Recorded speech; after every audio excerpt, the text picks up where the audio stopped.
fat and penile atrophy. I gotta stop eating that You're McDonald's. talking about how you're always so fat, you've gained weight, I have, man. you're College so took a lot. unhealthy, you're not in the gym as much as you would like to be. Right. Like, this couldn't apply more to anybody but you. Dang, dude. Maybe my penis really is shrinking. Oh. I was hoping it was just like one of those things where it was like one of those illusions, but maybe it really is. Number 7. I can't wait for number 8. It says number 7, foreshadowing. And what does that even mean? It says foreshadowing is a side effect of belly fat. Oh, okay. We're going to move on. All right, number 8, lack of sexual activity. Oh, Jesus, you ain't lying, dude. I ain't never been such on a dry spell before. It says research has shown that your penis has a bit of use it or lose it mentality to health. I never knew that. To have healthy, regular erections that are consistently hard and the same size, it's essential to actually get an erection on a regular basis. Dang. I'm telling you, man, this literally applies to you in every fashion. Well, I don't know what else to say here except, damn. Maybe I haven't caught ready. I should have looked through these before I actually chose this topic because I didn't read through it. feel like, yes, this is you 110%. All right, well, can we end the segment now because I'm ready to go to the next one? Well, in conclusion, was there a conclusion there on? Yeah, it was, but I don't know if I want to read it anymore because I'm going to find something else about so myself. now we know.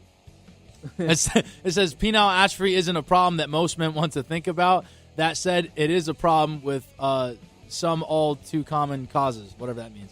It says many of these, like low testosterone and belly fat, contribute to a downward spiral of ED. Lower levels of sex hormones generates weight gain, stress, which further reduces the right hormones and increases the wrong ones. So there you go. Have more sex. I'll recap this. Yes, to in a nutshell for you, Mick. Less, don't be stressed out all the time. Eat healthier. Don't have your belly fat. Mm-hmm. And well, thank you for calling that one out. Get laid more often, my friend. Oh, thank you. I appreciate it. You gonna pay for it for me? I'll get you some ting ting from the Ling Ling, right? All right, that concludes our first segment.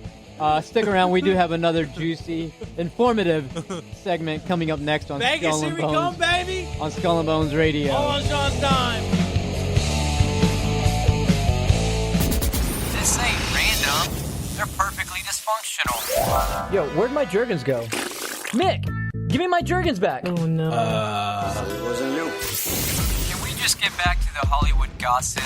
All right, welcome back to the show. We are Skull and Bones Radio. Again, Jean Perrion, Mickey 3. That's right, baby. All right, hey, man, so I do have to make a small disclaimer here. AKA, he's got a confession for y'all. Initially, before, or I guess in the last break, I may have or may not have made a comment that, I wasn't seeing someone. I don't even remember at this point. What exactly I did say or I didn't say.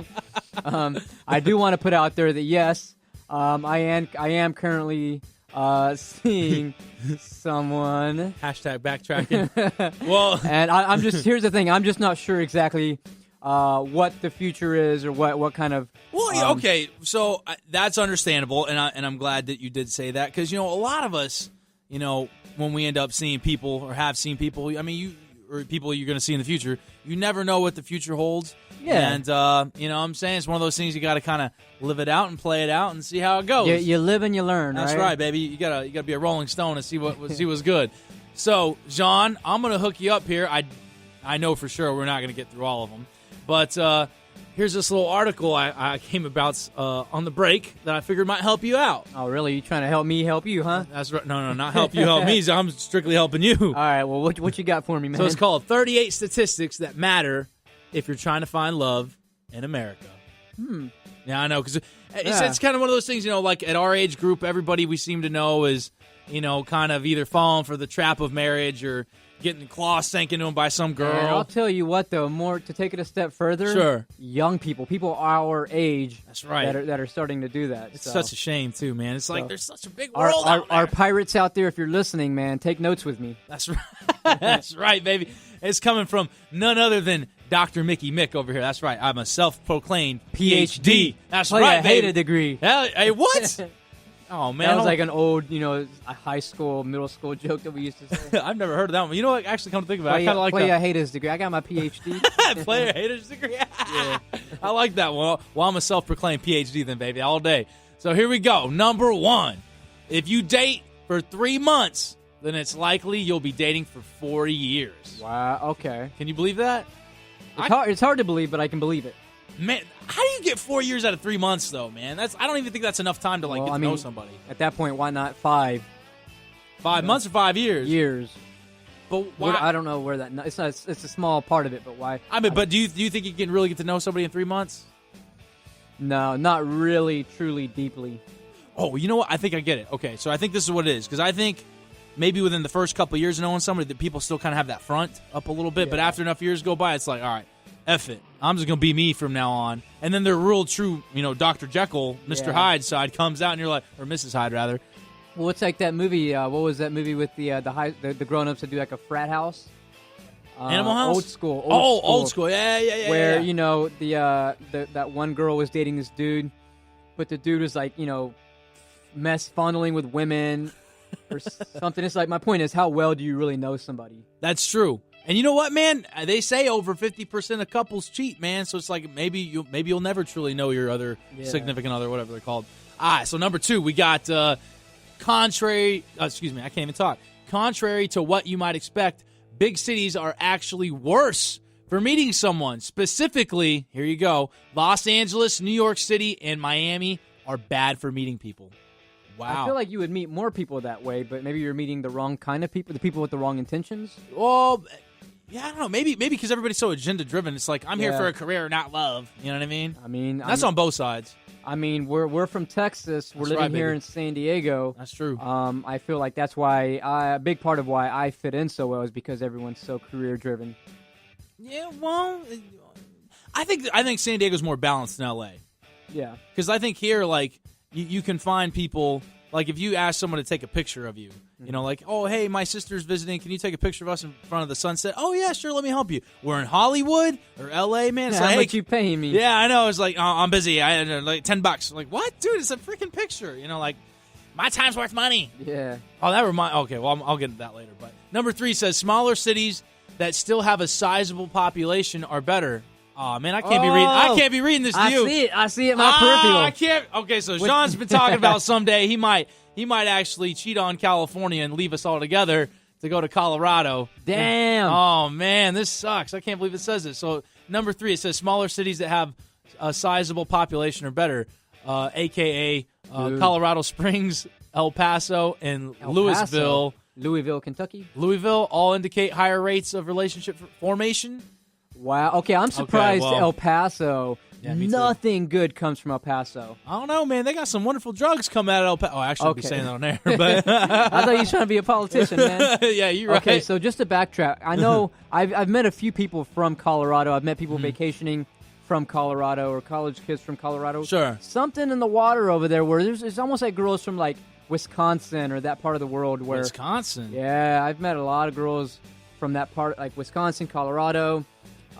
Where there's a certain sex appeal, there's a certain attraction to girls that come from that part of the world. All right, you know what? Let me ask you this one then. So, from what your let's see here, from your personal experience, what is the biggest differences that you found between chicks that are from California, so California girls, and like Texas girls or these Colorado chicks you'd be meeting on vacation when they're on vacation? It's something about the personality, just even like the physique of these females. Okay. Like a lot of the girls out here from California, some of them do have that typical blonde hair, oil complected skin. Sure. They're really skinny. Whereas I keep mentioning girls from like Wisconsin or Minnesota because they have like a healthier, a thicker build to them. Oh, you like some meat on them bones. Yeah, I do. But even girls from Colorado, like, did you ever see that movie, The Hills, that TV show, The Hills? The scary one? Nah, man. The Hills on MTV. Oh, the TV show. No. So there's one girl who, in that TV show, I forget her name. She's the one of the blondes. She came from Colorado. Oh, did she? Yeah, she has like just a certain appeal, something to her where you can tell she's from Colorado. I don't know. I can't explain it. But yeah, those girls have like a different vibe, a different look. Well, what about personality-wise? Because I know we got some California girls listening to our show here. You've heard them, man. A lot of them are kind of prissy. They're kind of hard to approach, hard to talk to. You know they what? think that because they're from California that they something special. Yeah. You know what? The one that gets me real quick. I just want to interject. And I've been seeing this all over social medias and even in like conversations, like when I'm at a restaurant or, grabbing a coffee, I'll be hearing some chicks over talking and possibly some dudes that, might be a little funny. But they're always saying, know your worth. Know your worth. Don't Really? ever settle. Don't ever. Yeah, dude, I'm like, but I start thinking about it. It's like, how do you even know what you're worth? What makes you better from, the chick that comes from the rural plains of Texas or the girls that comes from the Rockies? You know what I mean? Like, the girls out there, they probably end up settling for like a farmer dude. All right, I who feel, doesn't like, make I very feel much. like you and I could go on about this little topic. Yeah, for you know a what? minute. You're right. Let's go on to the next one. All right, that's going to be a whole segment. Just to give you guys a heads up. All right, so number 4 says San Francisco has the highest rate of single males in the country. Memphis, Tennessee has the highest rate of single females. I knew someone's the water about Tennessee. I knew I was going to move there someday. Dude, I would have never guessed. These are so random. Yeah, dude, it's crazy, right?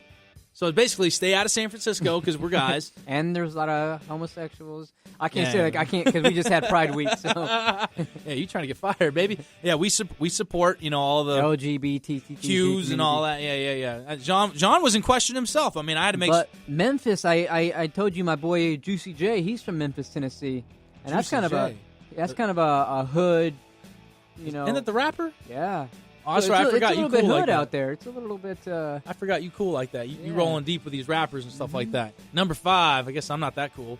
Number 5 says divorce rates aren't nearly as high as people think they are among full-grown adults. The average is dragged down by people who marry very early. And that's what we were talking about earlier. Yeah. All our peer group right now be getting married, they're having kids, and then they're divorced by their 30. But I wonder, what do they mean by full-grown adults? What is that? I think they mean like people in their like 30s and 40s. I'd say maybe 40s. Yeah, maybe yeah, because I don't think okay, so mid 30s and higher. I don't think people are mature enough when they're below that. I agree with that. All right, so number 6, if you get married or move in with someone at the age of 18, then there is a 60% chance you'll divorce or break up. I can see that for sure. Maybe it's because this is the only thing you've ever known, but as soon as you get the taste of something else, you're like, oh wow, that was good. Dude, okay, so this kind of reminds me of a couple of buddies of mine who are in the military, and they had some cute wives, but it's your buddy's wife, so you ain't gonna touch it. Yeah. You know what I'm saying? But I'll tell you what, them girls, they be eyeballing their husband's friends. Yeah. And sometimes, they'll try to pull a fast one on you. I hate to admit it. So there's this one girl, I almost married her in Hawaii, and she did that to me, man. So I wonder. Boned one of my good friends. This kind of poses another question. It applies. Uh-huh. Do you think a girl or a guy, if they knew they couldn't get caught, do you think they would cheat? Yeah, dude, I think they do You it all think the damn so? time. Damn, so you ain't giving them no credit. No, man, because I know how these. Can we say this? I know them hoes ain't loyal. I just had to get that out. I wish we could play. I wish I had our soundbite for something like that. Yeah, do we even have one? These I don't hoes know. ain't loyal. These hoes ain't loyal. What about guys though? You think a guy? I'm sure. I know. I'm pretty. They could be hoes too. Yeah, you're right. Hey, but I'll tell you what, man. I've heard it a couple times where girls have said like, ain't no real gentleman left in the world. Chivalry's dead. That ain't exactly true, man. I had a couple buddies in the military who were damn virgins, bro, at 25, 26 Really? years old. Yeah, I'm like, dude, why are you still a virgin? They're like, I'm waiting until marriage, and I haven't found the right girl. I was like, well, good on you, And man. they were confident in that. Yeah, dude. I was like, you must be beating it like there's no tomorrow, but And then you got guys like you that are talking down on them, man. Hey, no, man. I gave them their props. I was just too busy getting laid on the beach in Hawaii, man. I had too good of a time. That was your Yeah, prime.